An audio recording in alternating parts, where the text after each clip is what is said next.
Muy buenas tardes tengan todos ustedes. Hoy continuamos con la serie de conferencias internacionales con motivo del festejo del aniversario de nuestra Academia Mexicana de Derecho, Juan Velázquez. Y tenemos el placer de tener entre nosotros a una excelente amiga, una gran jurista de Colombia, Angélica Armenta Araiza. Muchísimas gracias, Angélica, por sumarte al festejo de la Academia Mexicana de Derecho. Muchísimas gracias por la invitación, doctor Jesús, y bueno, muy complacida de estar hoy realmente acompañándolos en este ciclo de conferencias. Me honra muchísimo haber contado con su participación y bueno, aquí estamos compartiendo una vez más temas que tienen que ver pues con el derecho constitucional y con los temas que tanto nos apasionan. Así es. Bueno, pues Angélica Armenta Araiza es especialista en Derecho Administrativo, en Derecho Constitucional, magíster en Derecho Administrativo, es docente universitaria e investigadora, excelente investigadora, coordinadora académica y docente en la Facultad de la Institución Universitaria Colegio de Colombia, es docente de la Universidad Militar y de la Maestría en Derecho Procesal de la Universidad Libre, entre otras muchas cosas, y es miembro distinguido de la Academia Mexicana de Derecho Juan Velázquez. Ella es nombrada Muchísimas gracias, doctor. la academia que tengo el gusto de presidir. Recibe, Angélica, un cordial saludo de todos y cada uno de los miembros de la Academia Mexicana de Derecho del capítulo joven, que son jóvenes súper talentosos. Y bueno, es un tema verdaderamente emocionante. Digo, tenemos mucha empatía académica, independientemente de la estima con Angélica.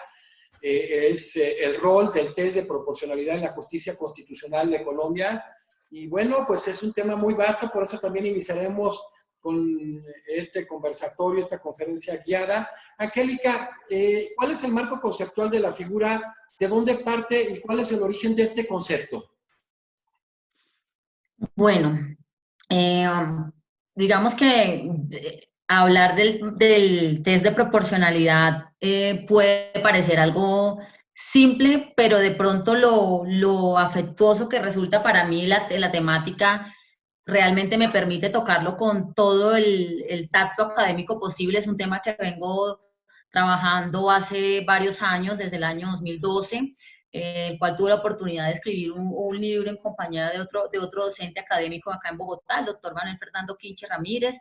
Escribimos un libro sobre el derecho a la igualdad, su uso en la jurisprudencia en la Corte Constitucional Colombiana.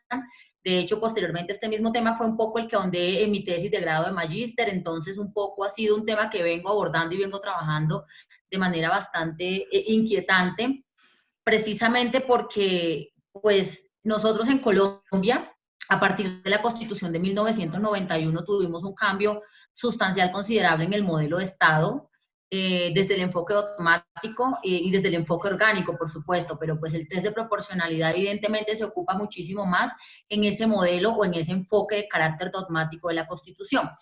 ¿Y a dónde voy con esta idea?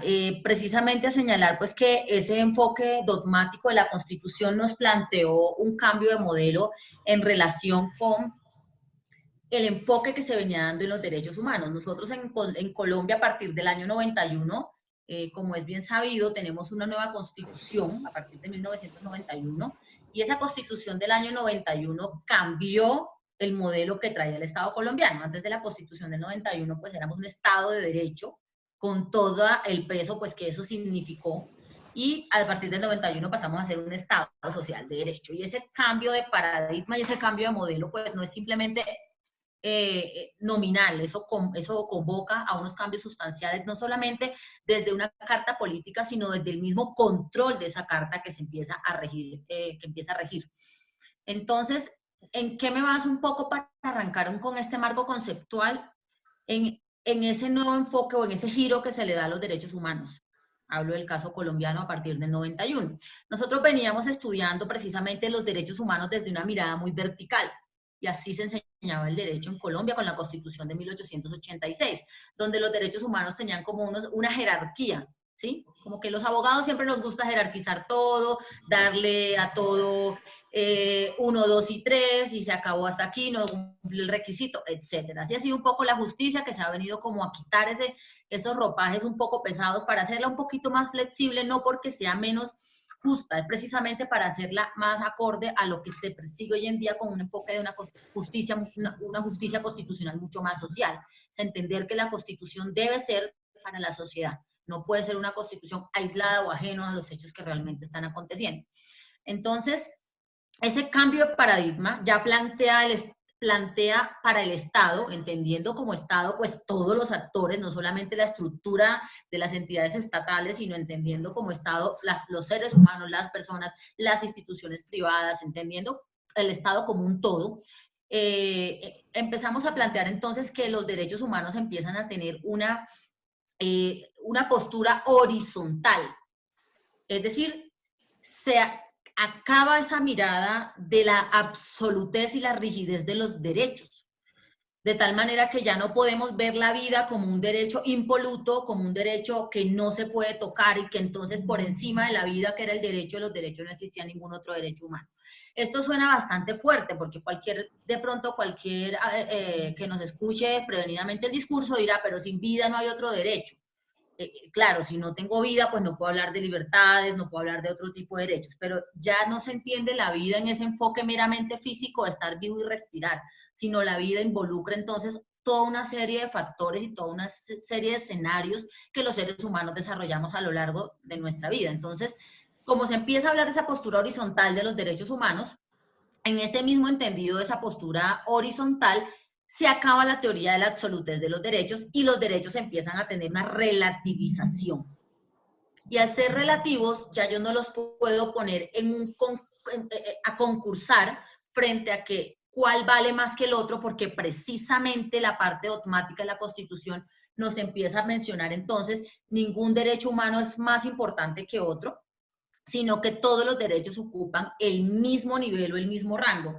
Por supuesto, pues esto plantea más tensiones que soluciones, porque claramente cuando yo tengo jerarquía de derechos, jerarquía de valores, jerarquía digamos, de pautas y de conceptos, pues eso lo resuelvo fácilmente acudiendo al que está en el lugar número 1, pero cuando yo tengo todos los derechos humanos en el mismo nivel, la tarea no es tan sencilla, y aquí empezamos a ver el peso que empiezan a ocupar este tipo de figuras como son los llamados TES. Dicho esto, pues también es importante señalar que, digamos, el mismo vuelco que han dado los derechos humanos nos permite señalar que si bien es cierto ningún derecho humano es más importante que otro, hay uno que sí lo es, que es el derecho a la dignidad humana, que eso creo que en eso casi que todos los constitucionalistas estamos absolutamente encontrados en ese discurso donde sabemos que es la dignidad humana el derecho de los derechos, el derecho que le da vida a ese macroconcepto llamado pro homine. ¿Por qué pro homine? Porque no se concibe ningún ser humano en la tierra del que no prediquemos que sea digno. Y la dignidad entendida pues en todos los componentes que esto implica. Por supuesto, la dignidad humana también entendida como un concepto absolutamente indeterminado, imposible de definir, más aún porque es un concepto bastante subjetivo. Entonces, es aquí donde entra en juego la teoría de la proporcionalidad, el discurso hermenéutico de la proporcionalidad. ¿Por qué? Porque si yo ya me encuentro como Corte Constitucional, como Tribunal Constitucional, ante una mirada horizontal de los derechos, cuando yo tenga colisión de derechos, cuando yo tenga choque de derechos, pues yo no voy a tener esa facilidad de poder definir en cada caso concreto cuál derecho va a primar por encima del otro. Yo los voy a tener a todos chocando como en un accidente de tránsito y empiezo a mirar quién tuvo la culpa para dar la razón y en un caso concreto. Entonces, digamos que hoy en día el rol de la Corte Constitucional, que es la investigación que he abordado en el caso de Colombia y más de los tribunales constitucionales, se vuelve bastante fuerte, se vuelve bastante serio, porque adicionalmente pues yo vengo un poco aquí a defender esta figura, pero también soy consciente de las múltiples críticas y desventajas que han sido planteadas por diversos autores también, que establecen pues un poco el rol, que el test no es un test en sentido estricto, precisamente pues porque lo atacan de rasgos de subjetividad, pero digamos que aquí es donde entra el concepto del test de proporcionalidad o el test de razonabilidad. Entonces, digamos que si quisiéramos entender un poco de qué se trata el test, nosotros podríamos pensar que el test se trata de una técnica. El test de proporcionalidad es una técnica que es utilizada en Colombia por la Corte Constitucional como un método para la interpretación de los derechos humanos en un momento de colisión concreta, porque no hay ya entonces una estandarización, tiene que haber una colisión concreta.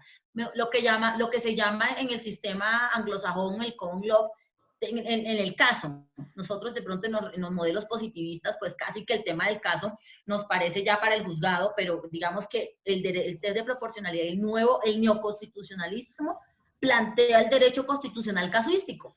Es decir, ya hay unas reglas jurisprudenciales establecidas, pero cada caso concreto empieza a hacer que los tribunales y las cortes constitucionales se sienten nuevamente a repensar cómo resolver algo. No significa esto que los jueces no van a tener seguridad jurídica, claro que sí, pero la Constitución es viviente, así como el caso que le acaba de llegar al magistrado es viviente, como ha pasado en Colombia con muchísimos casos, y por eso pues todos los días tenemos en Colombia y en el mundo demandas y sendas demandas en temas que tienen que ver con casos muy difíciles como el tema del aborto, entre otros asuntos, precisamente porque nunca hay un punto final, nunca va a estar todo dicho, y menos en temas que tienen que ver con derecho constitucional.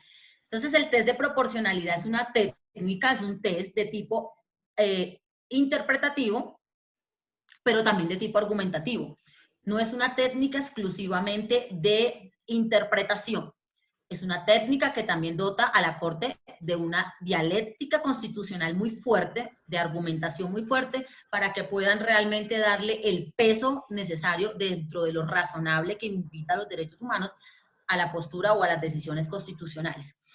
Entendiendo esto, uno pensaría, bueno, pensemos un poco, si vamos a hablar de que el test es una técnica de carácter argumentativo y de carácter interpretativo, ¿a dónde apunta? Entonces, apunta precisamente a determinar que las decisiones de los tribunales constitucionales se deban tomar de conformidad con el mayor grado de razonabilidad posible, ya no con el mayor grado de, ni pensando en subjetividades, ni intereses políticos, ni pensando en ningún tipo de estos aspectos, sino precisamente estas decisiones se tienen que tomar dentro del marco de lo razonable, una palabra que también quizá pueda resultar bastante complicada o bastante compleja, porque por supuesto razonable puede resultar razonable para unos, no razonable para otros, y empezamos nuevamente a pensar en un problema que se nos vuelve a una solución que se nos vuelve un problema.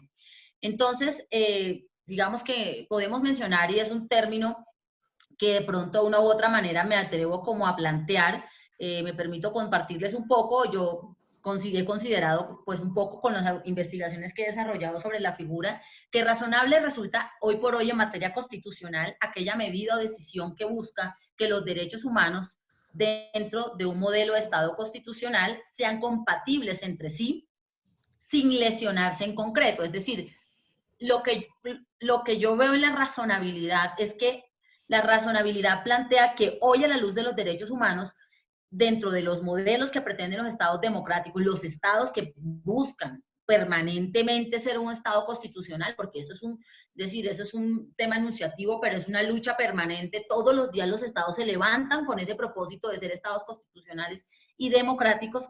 Entonces, que en ese momento esos derechos, cuando están en ese contexto, sean derechos humanos compatibles sin lesionarse en concreto. Es decir, la razonabilidad lo que me plantea es colisiones, pero dentro de esa colisión tiene que haber una armonización y tiene que haber que al momento de plantear el caso concreto no se lesionen entre sí.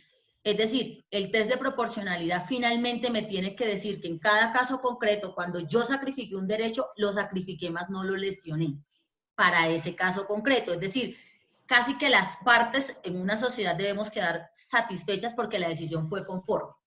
Tensiones entre libertad de expresión y el buen nombre, por ejemplo, cuando yo estoy haciendo uso de esa libertad de expresión, pero acudo a descalificativos o a términos que descalifican al otro. Entonces entra la Corte Constitucional a decir hasta dónde hubo ejercicio del buen nombre y colisionó con el derecho a la libertad de expresión, o viceversa, hasta dónde en ejercicio de esa libertad de expresión lo que se hizo fue una lesión concreta al buen nombre. ¿Y qué se busca? Que los dos derechos armonicen, porque la Corte Constitucional nunca está diciendo que ninguno de los dos son derechos. Los dos existen, los dos deben armonizarse, pero en ese caso concreto tiene que darse lo que se denomina una compatibilidad en los dos derechos. Es decir, el test de proporcionalidad en últimas a lo que está invitando es a que los derechos que se encuentran en aparente conflicto, en aparente lesión, terminen de una u otra manera siendo compatibles en ese caso concreto, sin que se sienta que hay lesión en el otro, es decir, el derecho ganador no está lesionando al otro, solo le está diciendo permiso,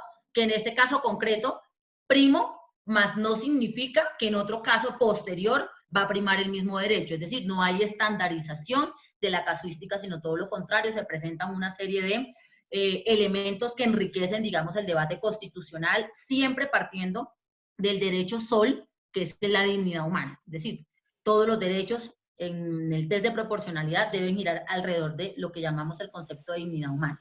Esto, por supuesto, pues, nos coloca en unos nuevos modelos, en unos nuevos enfoques de derechos humanos, que tiene que ver con cuál es el propósito central de cualquier Estado. Fíjense que hoy por hoy la preocupación de los Estados no es enunciar derechos, que sí lo fue muchísimo tiempo. Pues, no estoy diciendo que, que se hayan terminado las conquistas por nuevos derechos, ni más faltaba, pero la preocupación latente de los Estados es, cuando yo siempre aclaro que cuando hablo de Estados no quiero hablar solo de la institución entendida, es decir, las ramas del poder público, el Congreso, el Parlamento, no. Cuando hablo de Estado hablo de la preocupación de todo lo que involucra el aparato estatal, desde sus instituciones hasta la sociedad como tal. Las preocupaciones son por la efectivización del derecho, es decir, que los derechos humanos no se queden solamente establecidos en una constitución, sino cómo logro que realmente ese derecho que está ahí escrito, la sociedad en realidad sienta que se cumple y que se cumple realmente. Y yo no tengo nada, es decir, a mí me parece muy valiosa en las Cortes Constitucionales, pero el día que en realidad los temas de derechos humanos se cumplan sin acudir a los jueces, el derecho constitucional en realidad operó. Es decir, cuando un verdadero constitucionalista se va a sentir feliz de que este derecho constitucional en realidad tiene una vocación real, el día que no se tenga que decidir prácticamente en ese control concreto de tutela absolutamente todo, es decir, hasta que a mí un Estado me responda un derecho de petición, me toca irme ante un juez para que una tutela ordene que respondan, es decir, qué interesante tener las herramientas, pero en modesta opinión es mucho más interesante no tener que usarlas de esa manera como tan general y tan con tanto uso como se hace en estados como el caso colombiano, donde, por ejemplo, la tutela ha tenido un uso absolutamente, pues como todos conocen, nosotros tenemos un control constitucional de manera difusa. Nosotros tenemos tanto Corte Constitucional, que es la que conoce la demanda de acción pública de inconstitucionalidad. Tenemos un control difuso que se ejerce entre todos los jueces del país cuando conocen de la acción de tutela, que es conocida a nivel internacional un poco más como el recurso de amparo. Entonces, nosotros la tenemos acá como la acción de tutela. Todos los jueces en Colombia conocen acción de tutela y eso se llama control concreto. Los jueces, la Corte Constitucional conoce de las acciones públicas de inconstitucionalidad y esto se le conoce un poco un control concentrado. Y al mezclarse ambos modelos, pues es un control un poco mixto. Digamos que la acción pública es un derecho ciudadano, la tutela es un derecho humano, son dos cosas muy distintas, mientras el otro es un derecho, un ejercicio, un control político, de que las normas legales sean normas que estén rindiéndole respeto a la Constitución, siempre se tiene que estar haciendo. La tutela es un poquito más con enfoque de derechos humanos de tendencia más real. Fui, pedí un medicamento, no me lo dieron, señor juez, por favor. Entonces, digamos que a veces se abusa en exceso de este tipo de acciones constitucionales, me refiero puntualmente a la tutela. Entonces, como lo vengo diciendo, el reto que enfrenta el derecho constitucional no es tanto en la positivización de derechos, sino en la efectividad y eficacia de los mismos, los cuales no van a espera porque estamos hablando de derecho constitucional. Es decir, no se podía hablar, hay que debatir frente al título valor, hay que debatir frente al título ejecutivo, pero los temas de derecho constitucional yo pienso que sí son importantes debatirlos, pero sus resoluciones deben ser prontas, porque los derechos constitucionales, los derechos humanos, los seres humanos no dan espera a que se definan con tanta, y pues digamos que la sociedad y la evolución del tiempo nos lo ha demostrado.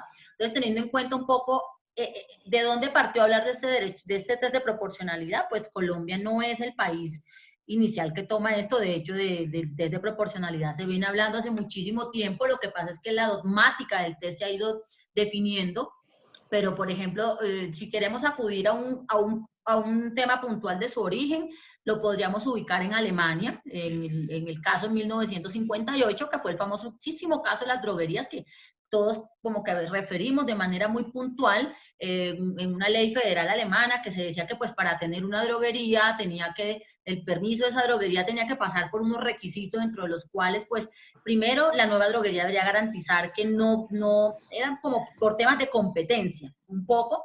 Entonces, la nueva droguería tenía que tener en cuenta qué tan cerca estaba de la otra, garantizar que no iba a... Es decir, si voy a tener un negocio, pues pensar que ya otra persona lo tiene y yo no puedo estar tan cerca. Eran un poco unas reglas y unas leyes muy pensadas en ese bien común, ¿sí? No solamente... Entonces, pues claro, cuando se presenta esta demanda se empieza a hablar de los límites que se están estableciendo al derecho al trabajo, que es tan proporcional, y es cuando precisamente el Tribunal Constitucional empieza a hablar de las necesidades de medidas razonables.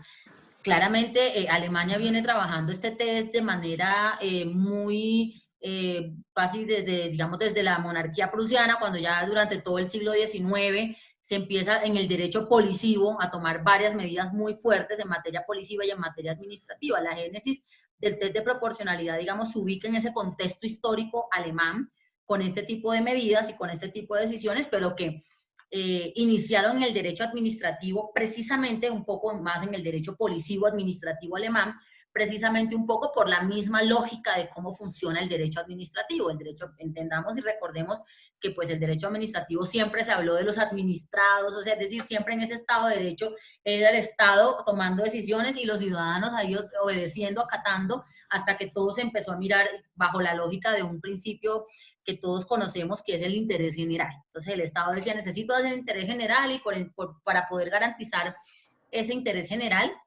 debo tomar medidas generales, impersonales y abstractas, que muchísimas veces pues había que sacrificar derechos humanos en el Estado de Derecho por encima para garantizar ese interés general. Entonces se ubica en ese contexto alemán, por supuesto con ese uso que se le dio en Alemania a este principio de proporcionalidad, pues se empezó a expandir por toda Europa, lo empezó a estudiar, a trabajar Italia también, todo lo que tuvo que ver con las teorías del desvío de poder. Italia tiene un amplio desarrollo frente a las teorías del desvío de poder utilizadas con base en el bloque de constitucionalidad. Pero digamos que cuando se empezó a plantear el test de proporcionalidad inicialmente, siempre se pensó en si era o no necesaria la intervención. Fíjense, precisamente, hoy por hoy ha tenido unos cambios muy interesantes, pero cuando empieza a hablarse de ese test de proporcionalidad, siempre se pensó fue en la intervención. Y se tomaron estos tres límites: si la intervención era necesaria, si la intervención era, qué finalidad iba a cumplir, y finalmente se viene a hacer lo que se llama la ponderación, que es también otra proporcionalidad, pero en sentido muchísimo más estricto. La primera de necesidad es un poco es adecuado intervenir en un derecho, se necesita esa intervención, porque si no se necesita, pues no se realiza. Un poco es el sentido de evitar a toda costa intervenir en los derechos fundamentales y en los derechos de las personas. Es decir, es un poco de si intervenimos en la vida de las personas solo si es estrictamente necesario. Una vez entendido que es estrictamente necesario, esa intervención tiene que ser para fines legítimos, para finalidades permitidas en la Constitución política. Lo legítimo es lo que está establecido en la Constitución. Entonces ya la legitimidad no viene dada por autoridades públicas puntuales ni por un servidor público, ya no viene definida, ya está macro definida en la Constitución qué es lo legítimo y cómo se deben tomar esas decisiones.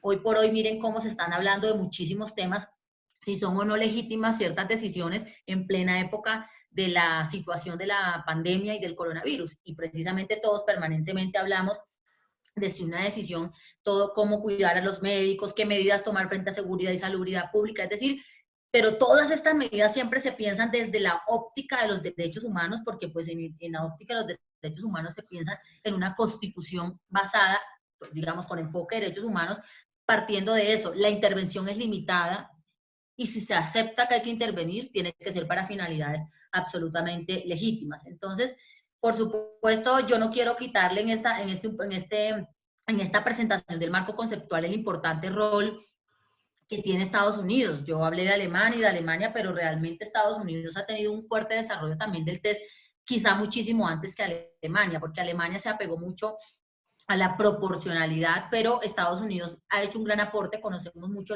cómo ha sido la historia de Estados Unidos frente a muchos temas de segregación y desigualdad, y precisamente tenía muchas medidas legislativas a partir de los años 20, donde se refería, perdón, por ejemplo, a prohibiciones frente a trabajos que podían tener los afroamericanos, medidas de escuelas, medidas de todo este tipo, que fue la propia Corte Suprema de los Estados Unidos la que empezó bajo la premisa de los test a decir que estas no eran medidas proporcionales. Estados Unidos aportó algo muy interesante al test, que es los niveles de intensidad del test.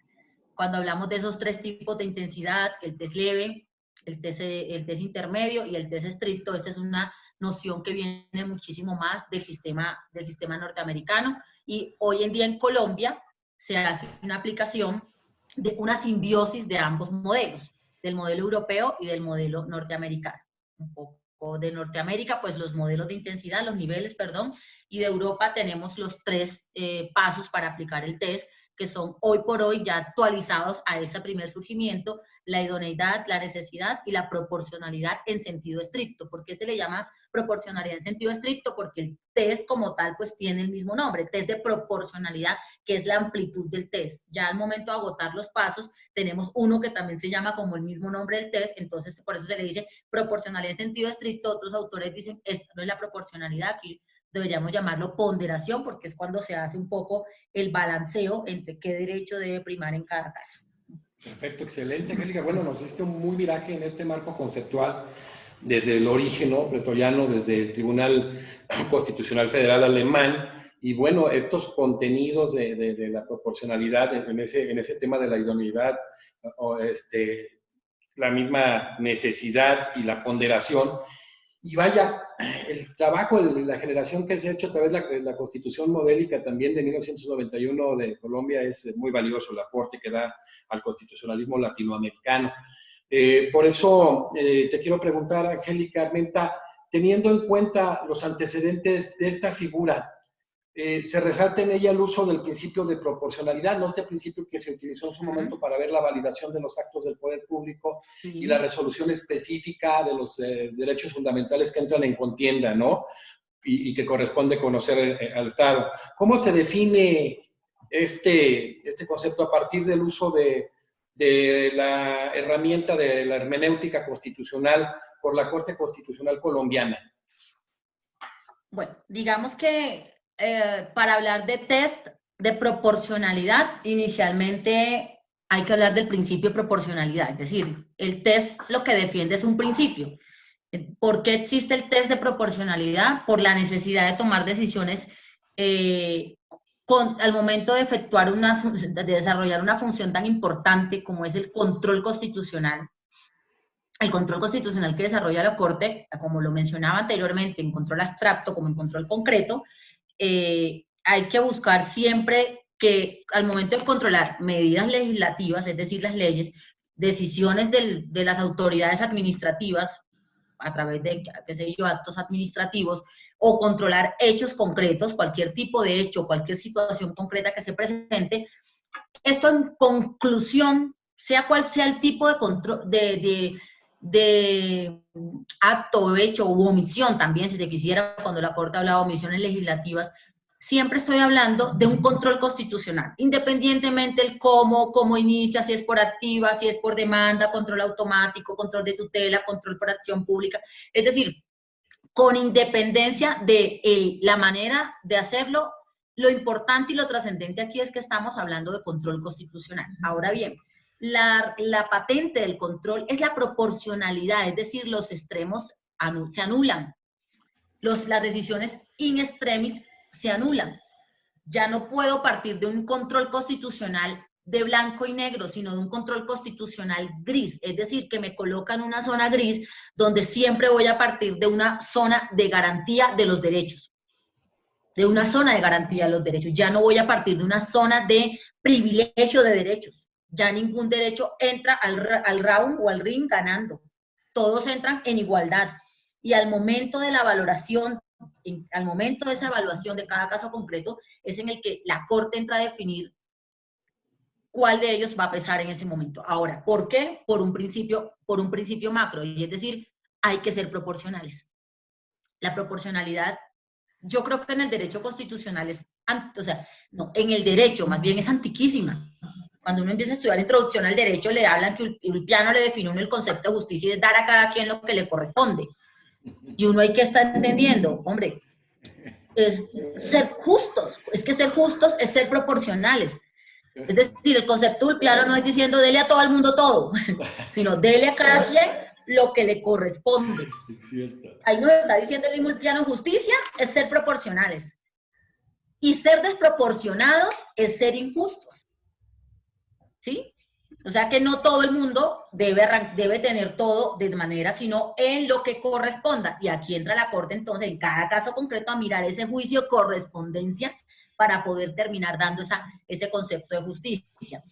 Miren que, y se dan unos casos interesantísimos, que miren que en Colombia, por ejemplo, hay casos que uno podría decir son supremamente sencillos, pero hay unos que finalmente uno dice hacia dónde camino. En Colombia hubo un caso de una persona de orientación sexual diferente que iba a donar sangre. Y en Colombia había una reglamentación administrativa que decía que establecía un quantum, o sea, unas preguntas estandarizadas para que las personas que de pronto de una u otra manera no cumplieran con estos parámetros, pues no podían donarla, no podían hacer esta donación. En este caso, una de las preguntas estaban digamos, enfocadas hacia la orientación sexual de las personas. Evidentemente, cuando digamos, el aspirante a donar se encuentra con esa pregunta, pues se siente independientemente de que sea mujer, orientación sexual, ¿sí? Homosexual, heterosexual, etcétera. La pregunta que surge ¿es necesaria esta pregunta para poder donar sangre? Es decir, ¿esto garantiza que efectivamente el donante sea una persona apta para donar o más bien unas pruebas técnicas o científicas de tamizaje que evidentemente puedan dar el resultado de mayor?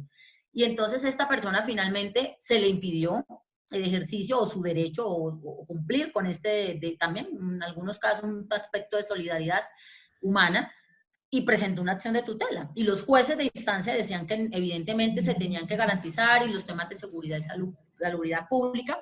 El caso llega a la Corte Constitucional y la Corte Constitucional en un fallo el año 2008 señala haciendo toda una, digamos, un análisis absolutamente fuerte del principio de proporcionalidad, establece que si bien la medida resulta idónea, porque lo que se pretende es que la sangre que finalmente logre llegar a vidas humanas sean sangre en las mejores condiciones de seguridad, de salud, ese no es el medio adecuado para lograrlo.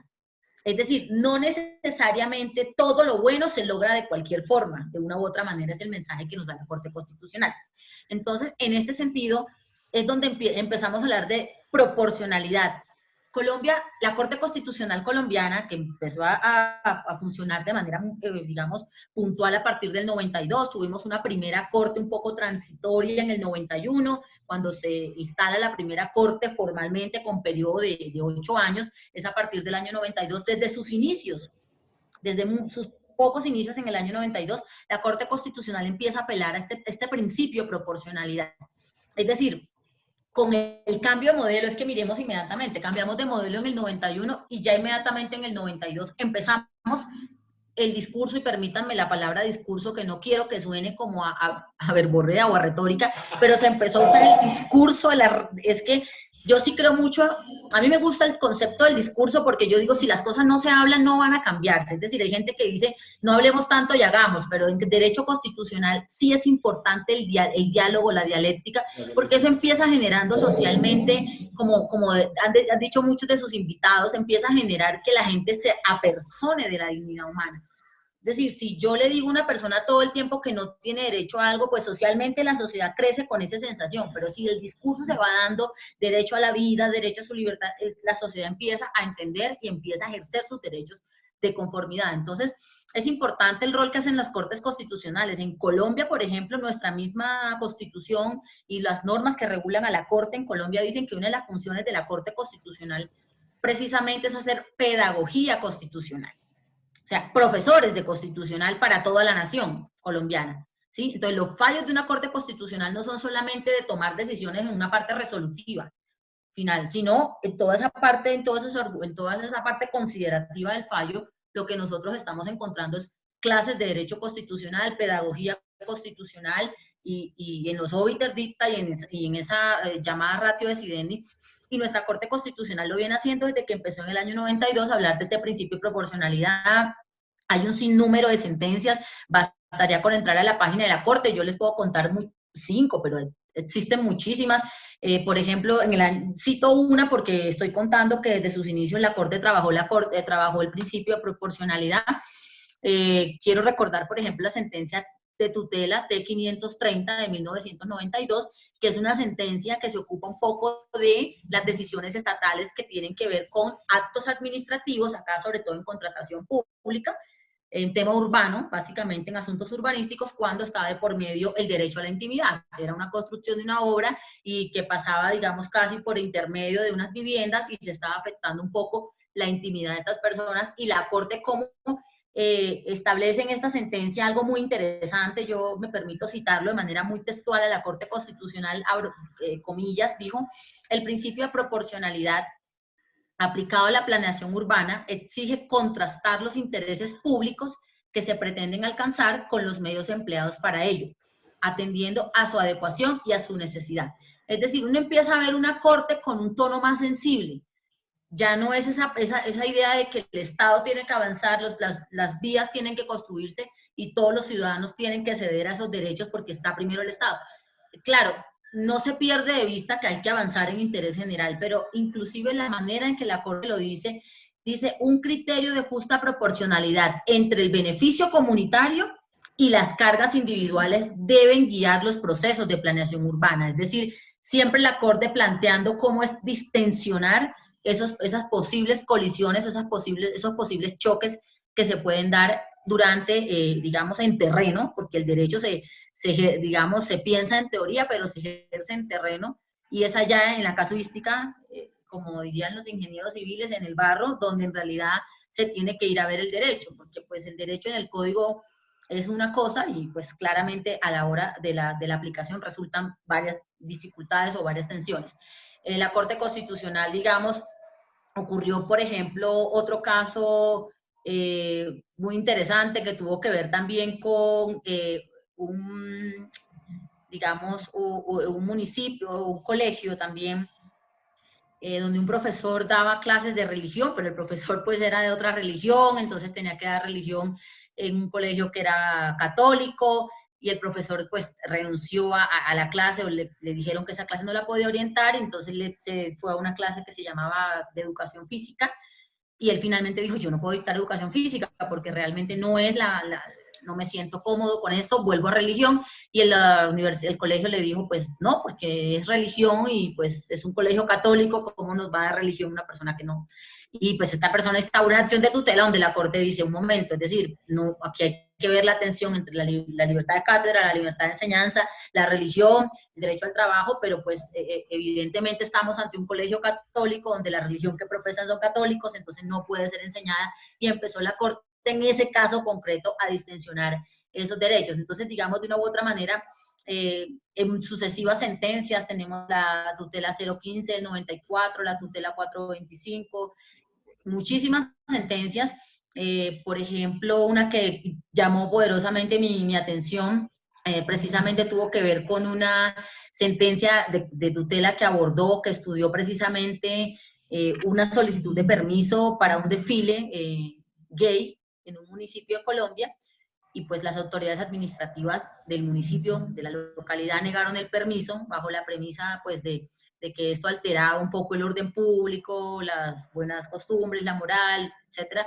Y pues la Corte Constitucional evidentemente también señala en este caso que en ningún momento este tipo de situaciones alteran o tienen afectación en asuntos de moral, en asuntos, sino que de otra manera se puede, por parte de los municipios, lograr el mismo propósito. Es decir, vemos cómo el test de proporcionalidad, realmente lo que yo resalto en todos los textos y en todos los documentos que he abordado, es que es una herramienta que viene siendo usada por la Corte Constitucional desde 1992 hasta la fecha, como una técnica interpretativa y de argumentación para el control constitucional en sus dos posibilidades, abstracto y concreto, para la toma de decisiones que sean lo más razonablemente posibles, con el objeto de armonizar derechos, hacer compatibles derechos entre sí, y que al momento de tomar las decisiones no haya lesión de un derecho por el otro, sino simplemente se puedan tomar decisiones dentro del marco de la proporcionalidad. Es un poco pues el planteamiento que se hace con cada una de estas investigaciones. Claramente no son investigaciones hechas solo desde la óptica de la inocencia de los textos. Yo sí soy una defensora del test, pero cuando lo defiende tanto alguien, también tiene que leer a los que no la defienden. Y he leído muchos autores que no lo defienden, he leído muchísimos, claro que sí. Y precisamente me he puesto en el ejercicio de encontrarle más bondades, más ventajas que desventajas. Es un poco a lo que apunto. Yo creo que es mucho mejor tenerlo a no tenerlo. Es decir, he revisado las dos posturas y he encontrado que evidentemente el test puede tener sus márgenes de subjetividad, claramente. Lo que más amamos los abogados es la seguridad jurídica que nos dio el principio de legalidad después del Estado de Derecho. Es una conquista, la seguridad jurídica es una institución del derecho procesal, y también lo debe ser del derecho procesal constitucional. Y lo que hay que luchar, y la gran conquista tiene que ser, es cómo logramos casar esa seguridad jurídica y ese test de proporcionalidad. Yo creo que las grandes investigaciones tienen que ir hacia allá. No anularlo ni aniquilarlo, sino cómo ese test de proporcionalidad se nos puede ir volviendo cada día más amigo de la seguridad jurídica, y cómo entendemos y cómo empezamos también a moldear, ¿sí? Y empezamos a podar un poquito la seguridad jurídica. ¿En qué sentido lo digo? ¿En qué se debe entender por seguridad jurídica? Porque es que seguridad jurídica es aquello que es seguro. Una sentencia con ropaje de sentencia, pero que hay violaciones crasas al debido proceso o al debido a los derechos fundamentales, pudo haber sido tomada por la última corte, por la corte, digamos, angelical, si es posible, pero pues si no es una sentencia absolutamente basada en un debido proceso, no es una sentencia que respete precedentes, pues evidentemente es una sentencia que podrá ser cuestionada ante una corte constitucional a través de una acción constitucional que así lo permita. Entonces, yo siempre he dicho, el derecho constitucional no vino como un ovni a invadir el resto del derecho. Yo creo que el derecho constitucional vino a mearlo sanamente. Lo que pasa es que, pues, evidentemente produce unos cambios conceptuales de ciertos dogmas que ya se tienen, de ciertas instituciones que están absolutamente rígidas y ancladas, y cuesta un poco lograr ese engranaje. Evidentemente, pues no es muy fácil, y es como la tarea un poco, y precisamente he hecho muchos ejercicios leyendo los autores que no les gusta el test. Precisamente tratando de que en mi posición de sí quererlo, cómo logro ir causando un poco, cómo logro ir debatiendo o controvirtiendo esas medidas. Evidentemente la más difícil de controvertir es la que le atacan de que es un test muy subjetivo. Y por supuesto, pues, cuando nos vamos a mirar, por lo menos en Colombia, que la Corte Constitucional está integrada por 9 magistrados, todo el mundo empieza a decir, bueno, ¿qué tan legítimo es que 9 personas decidan por 40 y tantos millones de habitantes? Y empiezan todos esos temas de legitimidad frente a decisiones grandes, ¿no? Frente a, bueno, ¿se puede o no se puede abortar? ¿Se puede o no se puede adoptar por parejas del mismo sexo? ¿Se puede o no se puede practicar la eutanasia? ¿Cómo hacemos con esta objeción de conciencia en este caso? Y empezamos a decir, 9 personas nos van a decidir eso. Nos suena un poquito extraño porque decimos eso democráticamente, pues es muy complejo. Y entonces coloca a los magistrados de la Corte Constitucional en unos modelos de superjueces o de jueces ideales que pues realmente sabemos que finalmente son seres humanos, y que pues tampoco podemos, ninguna autoridad pública, y dentro de ellas están también los jueces, puede tener un exceso de poder, porque pues ahí están los pesos y el contrapeso también. Y tienen que ser poderes especialmente limitados y equilibrados en una democracia. Excelente, Angélica. Bueno, este tema es muy interesante, bueno, dentro de la misma defensa, en cuanto al uso de esta herramienta, el test o técnica de la proporcionalidad. en la jurisprudencia de la Corte colombiana, ¿cómo es? Y Angélica, preguntarte cómo se armonizó precisamente todo esto proveniente del tribunal alemán, ¿sí? Del tribunal constitucional, y en el caso de la Corte norteamericana, ¿cómo pudieron armonizarlo? Precisamente se complementaron, más que sí, se logró una complementación entre los dos modelos. Europa, puntualmente, nosotros como Tribunal Constitucional Español inicialmente tuvimos mucho como referente el Tribunal Constitucional, perdón, como Tribunal Constitucional colombiano tuvimos mucho como referente a España, sus decisiones, un gran referente en sus inicios, y digamos que un poco ese test de proporcionalidad, ya como corte hacia el 91 lo empezamos a tomar de España.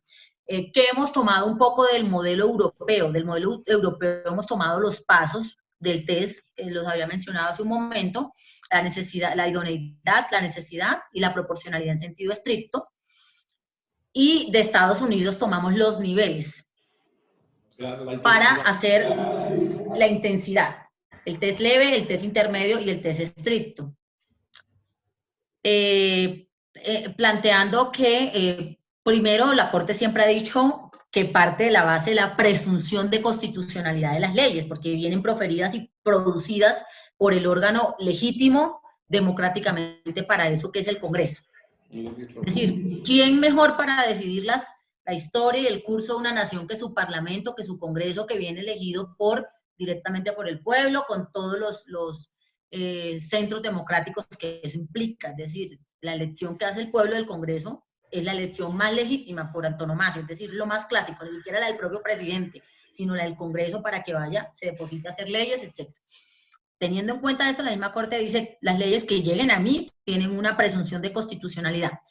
Y por tal motivo, el test será, en sus inicios, pues el test que se va a trabajar será un test de sentido leve. Es decir, se tratará de la manera menos fuerte de invadir esa libertad de configuración del legislador. El legislador tiene libertad configurativa para tomar decisiones dentro del marco de la Constitución, por supuesto. Y en aras de ello, entonces, vamos a intentar siempre hacer un test en sentido leve o el test menos riguroso, el test menos intenso. Dicho esto, entonces, la Corte Constitucional ha señalado que si el test que se va a abordar, ¿cómo está integrado el test? El test estricto es aquel test en el que se tienen que verificar los tres requisitos: que la norma sea idónea, que la norma sea necesaria y que la norma sea proporcional en un sentido estricto. El test intermedio es el test que debe revisar solamente dos etapas: que la norma sea idónea y que la norma sea necesaria. Y el test leve es aquel en el cual la Corte solamente revisa, la norma es idónea, y como se trata de un test leve, no tan riguroso, si es idónea, supera el test de proporcionalidad. Es un poco lo que sea la mixtura o lo que se ha mezclado en esos dos modelos, el europeo y el norteamericano. Un modelo nos aportó los pasos del test, como establecía con Europa, y el otro modelo nos aportó los niveles, y se hizo esa mixtura en Colombia. Exacto. Y la Corte Constitucional entonces dice, en Colombia hay tres tipos de test: test estricto, test intermedio y test leve, y hay tres pasos de test. O sea, el test como tal tiene tres pasos. Lo que pasa es que la Corte, una vez adecua el test, define los pasos que va a utilizar. Los pasos siempre son los mismos, pero no siempre son agotados en cada una de las decisiones. Hay decisiones en las cuales la misma Corte dice, en este caso solamente voy a usar un test de proporcionalidad en sentido leve, o solo voy a utilizar un test de proporcionalidad en sentido intermedio, etc. Aquí viene otra fuerte crítica, y es que así como no hay, digamos, una decisión digamos, previa para los casos, precisamente porque el test lo que nos está diciendo es, aún no sé, ya vamos a ver, es un poco lo que dice el test, es decir, y es donde dicen, es un test muy subjetivo, pues tampoco existe una decisión previa frente al tipo de test que se va a escoger. La misma Corte Constitucional en Colombia lo dijo con una sentencia de constitucionalidad bastante, digamos, muy importante, que fue la sentencia C-673 del 2001, dice la Corte Constitucional allí, en cada caso concreto definiré el nivel de intensidad del test que voy a elegir. Es decir, que la misma Corte dice que en cada tipo de control, en cada momento, más bien, en cada momento del control constitucional, ella nos va a definir a qué nivel va a acudir. No hay un estándar de temas, no hay un estándar de tópicos que le digan a la Corte Constitucional, este es un tema A y se va al test estricto o este es un... La Corte sí ha hecho en algunas decisiones un listado enunciativo, donde ha dicho, si se trata de derechos fundamentales, me voy por un test de sentido estricto. Si se trata de ámbitos en los cuales se trata de materia tributaria, me voy por un test intermedio, y si se trata por un tema de libertad de configuración del legislador, me voy por un test leve. Pero son aspectos que la Corte enuncia, más no los da como taxativos, es decir, no me está diciendo que siempre se va a ir por ese camino y siempre se va a ir por el otro. Es decir, y aquí volvemos otra vez a decirle al test, no eres tan bondadoso, no eres tan querido, porque no me puedes traer este tipo de opciones tan inconclusas o tan como cómodas de ya veremos, sino que, es decir, el derecho aspira y espera a decisiones un poco más, pero digamos que dentro del marco de lo que significa el ejercicio del control constitucional, yo también pensaría que dar listados taxativos de decisiones va a resultar muy complejo. Es una tarea titánica, es que cada caso concreto, ningún caso para mí se parece al otro en un derecho civil, en un derecho laboral, pero sí que menos en un derecho constitucional. Cada caso es absolutamente distinto, es decir, así yo pueda tener un caso aparentemente parecido, voy a tener siempre algo que me lo va a hacer variar, y ahí esa circunstancia puede hacer que la Corte Constitucional varíe en sus decisiones. Entonces, digamos que la idoneidad, la necesidad y la proporcionalidad son subprincipios que integran el test de proporcionalidad, son pasos que integran el test de proporcionalidad, que no son necesariamente agotados en todos los momentos del control, sino que dependiendo de la escogencia del nivel de intensidad del test que haga la Corte Constitucional colombiana, entendiendo pues que cada uno de esos pasos o subprincipios tiene que responder a unas preguntas que evalúa la Corte Constitucional. Por ejemplo, no me voy a citar todas las preguntas de todos los pasos, pero en la idoneidad lo que se revisa básicamente es que esa intervención responda a una adecuación, es decir, se verifica que la medida tenga un fin que la Constitución también proclama, es lo primero, es decir, proclamación constitucional versus intervención, están acordes, entonces la medida es idónea, ¿sí? Ahora miremos si aun cuando es idónea, la necesito para lograr el fin que está buscando, y ahí empieza la Corte. Por eso la misma Corte dice, no en todos los casos necesitaré agotar los mismos pasos. En Colombia, por ejemplo, tuvimos un caso hace bastantes años frente a lo que pues, se denominó a nivel, digamos, a nivel general, como llamaban de pronto los medios muros de la infamia, pero era un poco una ley que permitía o que ordenaba que en los medios de comunicación se pasaran las fotos de personas que han cometido yo no lo llamo delitos, sino crímenes contra los niños. A mí me parece que todo lo que vaya contra un menor es un crimen, no es un delito.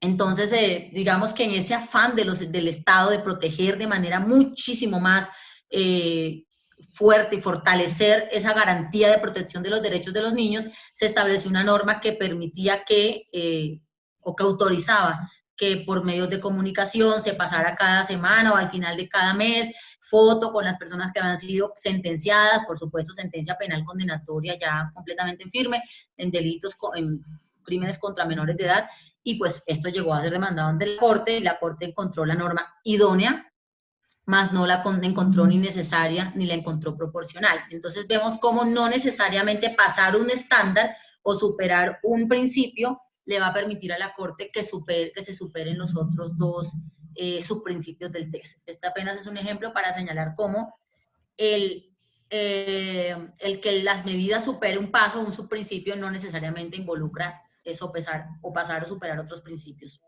Excelente, Angélica. Vamos a tener sobre 7, 8 minutos. Vamos a cerrar con una pregunta. Ya nos diste tu postura, muy interesante, la defensa, el trabajo que has generado, que lo vamos a hacer algún trabajo conjunto, Angélica, con varios amigos, y tú eres una mujer muy talentosa. Estoy muy orgulloso que estés en este ciclo de conferencias. Muchísimas gracias. Después de todo esto que has expuesto y que has defendido, esta figura ha tenido algunas críticas en su aplicación. ¿Qué consideras, Angélica, en relación con esta figura? frente a las críticas que se han sumado, ¿qué consideras que este test de proporcionalidad como herramienta metodológica puede aportar, sobre todo como grandes ventajas, y que estar por encima de las desventajas que se pueda tener y que plantean algunos otros autores? Bueno, claro. Yo, como lo he mencionado, pues soy defensora del test sin defenderlo ciegamente. No es un amor ciego, es un amor razonado. Es un amor apasionado, pero un amor racional. Es decir, un poco con las dos cosas, ¿no? Entonces, ¿qué le encuentro? Le encuentro como algo muy garantista, que creo que es algo que se necesita hoy muchísimo en la sociedad. Yo creo que tenemos que intentar de una u otra manera, estados como los estados de América Latina sobre todo, que tenemos como ese compromiso de dar respuesta a derechos sociales históricamente, donde la sociedad crecieron con tantas desigualdades, tenemos que preocuparnos. Yo soy un amante del derecho, imagínense, soy especialista en derecho administrativo, que el derecho administrativo, pues en Francia, con unas rigurosidades y con unas, o sea, el cómo se expide el acto administrativo, la competencia, el debido poder, las etapas del acto, es decir, y luego me salto al derecho constitucional que me permite ver el derecho así, porque luego el derecho administrativo me lo empieza como a cerrar un poco más. Entonces, desde el derecho administrativo es donde yo le digo al derecho constitucional, y es un término no jurídico, sí se puede, es decir, yo sí considero como constitucionalista, porque yo me considero constitucionalista y luego administrativista, o bueno, las dos, no sé, pero yo sí creo que el derecho constitucional sí puede irradiar positivamente el centro del derecho, y yo nunca he encontrado el problema en el derecho constitucional, sino en los que operan el derecho constitucional. Estamos como muy cerrados y a veces como que creemos que a qué se vino ese derecho constitucional, qué se cree, qué quiere cambiar. Aquí vienen otra vez estos constitucionalistas. Entonces, es un tema como de involucrarnos todos en el cuento y entender lo positivo que lograremos en unas sociedades, no a futuro, a partir de este momento, si realmente esto, que aparentemente suena a discurso, se vuelve algo que realmente logre logre llegar a la sociedad de verdad. Es decir, que yo aprenda a mí me parece una figura muy garantista. Claro, a mí no me deja preocupar que finalmente, bueno, si son 9 magistrados, ¿qué tal que sean de una corriente política y hagan esto, hagan lo otro? Es decir, claro, da siempre ese temor porque uno pensaría, es que el derecho constitucional no puede estar en manos de 9 jueces y ¿por qué confiarle toda la historia de un país a 9 personas? Es decir, ¿dónde está pero siempre pienso de una u otra manera que somos estados constitucionales y democráticos de derecho. Colombia es una república unitaria, entonces nosotros tenemos un techo, entonces, que es la democracia y que es el constitucionalismo. Y cuando una nación decide ser Estado constitucional y democrático de derechos, lo que está diciendo es: yo voy a garantizar los derechos humanos y voy a enfocarme, o sea, como que en medio de todo ese mundo de colores hay un foco que se llama derechos humanos y hacia ahí me oriento, hacia ahí me rijo. En ese sentido, pienso que aunque el test pueda tener esos rasgos de subjetividad, mi confianza me la da que somos un Estado democrático que se comprometió a nivel internacional al respeto de las normas internacionales de derechos humanos. Es decir, que ni siquiera esos 9 magistrados se pueden salir del juego constitucional. Ellos también están vinculados. Entonces, así quieran decir es que somos los magistrados, mi confianza está en que ellos también quedan amarrados a unos linderos que están en los tratados y convenios internacionales suscritos por el Estado colombiano, donde salió y dijo: yo, Estado, me comprometo a respetar los derechos fundamentales y los derechos humanos de todos los habitantes, no de todos los colombianos, que ese es otro término que más adelante hablaremos cuando por allá se estén haciendo investigaciones sobre migración. No de ya se rompen también esas líneas de solamente garantizar los derechos de mis nacionales, donde empezamos a hablar de los derechos de todos.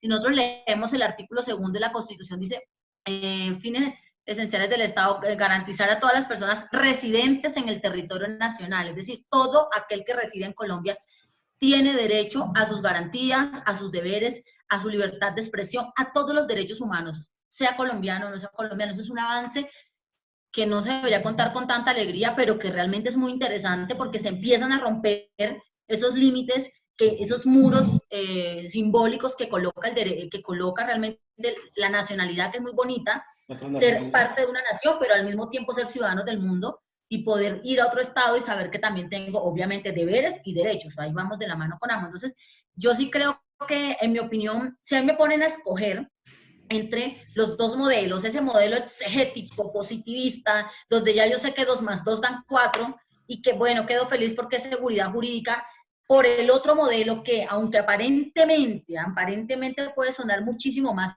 inseguro, es un modelo que va a ser mucho más garantista porque te permite replantear decisiones que pueden que no se tomaron acorde a la constitución política. Entonces, a mí me parece que es garantista porque de una u otra manera da ese oxígeno que necesita la sociedad, da ese respiro que necesita el ciudadano de saber que tiene una opción adicional, que tiene una forma distinta de que se vean sus derechos. En Colombia simplemente, no en todo el país por fortuna, pero han ocurrido situaciones como que una persona vaya a algún sitio de establecimiento privado abierto al público para, sí, llamémoslo restaurante o llamémoslo, bueno, un bar, no sé, y si es de un color de piel o etcétera, entonces no puede entrar y simplemente no por esa situación. Entonces, mire que a través de estas medidas como el test de proporcionalidad, la Corte en control constitucional concreto, haciendo la revisión de las tutelas, hace un análisis puntual y establece cuáles son los límites del derecho de admisión que tienen las personas que constituyen un lugar, un establecimiento privado abierto al público, y cuáles son los derechos fundamentales. Es decir, usted puede abrir un establecimiento privado abierto al público, pero los límites, pero tiene límites, es decir, no puede hacer uso de esa libertad, no expresión, sino ese derecho o libertad de admisión en su local privado, basándose en categorías sospechosas de discriminación. Usted no puede decir que en su local no ingrese una persona de color blanco o de tez blanca, o que en su local no ingrese una persona de determinado estrato socioeconómico, porque eso ya no es acceso libre o derecho a admisión, eso ya es discriminación, por decirlo de alguna manera. Entonces, lo considero de los estudios que he hecho, que una vez comparo, digo, es mucho más garantista la figura, el uso del test de proporcionalidad. De una u otra manera, y tal vez no suene muy, no me parece que sea irreflexivo, ni que sea caprichoso, ni arbitrario, ni subjetivo. Todo lo contrario, yo considero que el test de proporcionalidad surge fruto precisamente y se sustenta fruto de unas líneas jurisprudenciales que vienen siendo decantadas, que vienen siendo revisadas por la Corte, y que en ninguno de esos casos, pues, son fruto de una seria argumentación, de un debate dialéctico. Yo me he encontrado sentencias, y estoy diciendo esto, con las que no estoy de acuerdo, no con la decisión, sino con la argumentación, ¿sí? Es decir, uno se encuentra, la decisión está bien tomada, pero la argumentación daba para acá o para allá. Es decir, una misma forma de argumentar el problema me puedo llevar a concluir o sí o no. Finalmente se tomó esta decisión. Yo me he encontrado, y de hecho en los documentos digamos que he escrito, tengo algunas donde precisamente digo que sí, tiene rasgos de subjetividad, pero finalmente no es un test caprichoso, no es irreflexivo. ¿Por qué? Porque las reflexiones siempre se tienen que dar acorde a los estándares internacionales de derechos humanos. Entonces, ahí encuentro yo un límite muy fuerte, y porque somos, desde el nivel constitucional, un Estado social y democrático de derecho. Colombia es un Estado social, pero Colombia es un Estado democrático, Colombia es un Estado constitucional de derechos. Y precisamente la principal garante, no la única, la principal garante de esos derechos en Colombia es la Corte Constitucional, cuando en la Constitución se le dijo, usted, Corte, tenga las llaves, porque es la máxima guardiana, como un portero frente a un edificio, usted es la máxima guardiana de que esta Constitución se mantenga íntegra y se mantenga suprema. Y en ese mismo honor y en ese mismo ejercicio de esa función constitucional, pues ellos también tienen un gran cargo de responsabilidad presente y futura frente a las decisiones en temas de derechos humanos que se tomen en el país. Y adicionalmente, porque considero que no son decisiones arbitrarias, son fruto del debate, son fruto de procesos argumentativos, de hermenéutica constitucional, de un test que de una u otra manera nos da una argumentación, digamos, lo suficientemente fruto de un debate constitucional al interior de la Corte, donde, digamos, se le debe dar cabida a lo racional, a lo lógico, pero sobre todo a los derechos humanos, con enfoque en el derecho humano más importante de todos, que es la dignidad humana, porque es el derecho humano que respalda fuertemente el principio pro homine. Es decir, cuando yo hablo de principio pro homine, estoy diciendo, todo en pro del hombre. ¿Por qué? Porque es el que es digno. Y si es digno, no podemos hablar de derechos humanos sin pensar en dignidad humana. Entonces, para mí, digamos que el avance del test de proporcionalidad se da precisamente por esa herramienta de dialéctica, por esa herramienta de argumentación, donde considero que la dignidad humana, como garante o como respaldo del principio pro homine, es el punto de partida de todo debate constitucional y es el punto de llegada de las decisiones constitucionales. Es decir, una decisión constitucional, así tenga el mejor test del mundo, y a todos nos parezca fantástico, si el epicentro, si el norte, si la salida y la llegada no es la dignidad humana, realmente no estamos haciendo un adecuado ejercicio de lo que es el derecho constitucional o el neoconstitucionalismo, que es donde realmente tenemos que enfocarnos hoy los que estamos dedicados a los estudios de derecho constitucional. Perfecto, muchísimas gracias, Angélica. Este viraje tan importante, la misma dignidad humana como eje, principio y fin de los derechos humanos, y ese límite que señalas tú, precisamente el estándar del derecho internacional de derechos humanos es clave, una exposición muy importante la que has hecho. Hay quien maneja ya pues también el test de razonabilidad y alguien con las implicaciones o el que está inmerso con este test precisamente de proporcionalidad. Y bueno, lo dejaremos después para algunos eventos futuros donde participarás con nosotros y que nos da mucho gusto que te integres como un miembro distinguido de la Academia Mexicana de Derecho, Angélica Armenta. Y antes de despedirnos, queremos felicitar al maestro Óscar Lugo Cerrato, que es miembro del capítulo Nuevo León de la Academia Mexicana de Derecho, por estar de nuevo al frente de la Facultad de Derecho y Criminología de la Universidad Autónoma de Nuevo León, una de las más importantes del país. Eres miembro del consejo directivo de este capítulo y hacemos votos porque su gestión pues continúe con los productos importantes en el tema de la formación académica. Bueno, Angélica Armenta Araiza de Colombia ha hecho una exposición extraordinaria del rol del test de proporcionalidad en la justicia constitucional colombiana. Angélica, muchísimas gracias. Es un gusto que hayas participado en esta gran fiesta, que también es tu fiesta, porque ahora eres miembro distinguido de nuestra academia. Muchas gracias nuevamente, gracias por la invitación, doctor, les agradezco a todos y bueno, espero poder volverlos a acompañar con unos nuevos temas y con otras nuevas agendas dentro de estas, digamos, conversatorios y conferencias que ven adelantándose de su gestión. Muchísimas gracias. No, y decirte que bueno, esto va a ser virtual por las circunstancias, pero esto... pues primero Dios quedando bien, adaptándose a las situaciones, independientemente de la resiliencia que tiene que mejorar, pues en físico te tendremos con nosotros, nos va a dar mucho gusto. Claro que sí.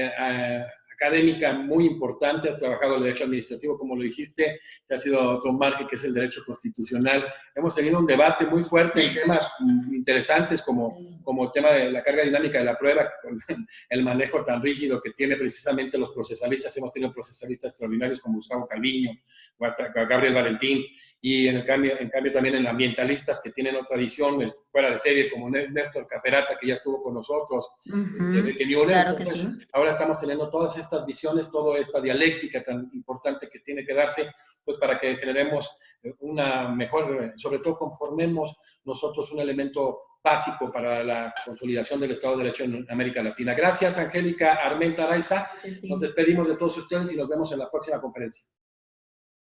Hasta luego, doctor. Muchísimas gracias.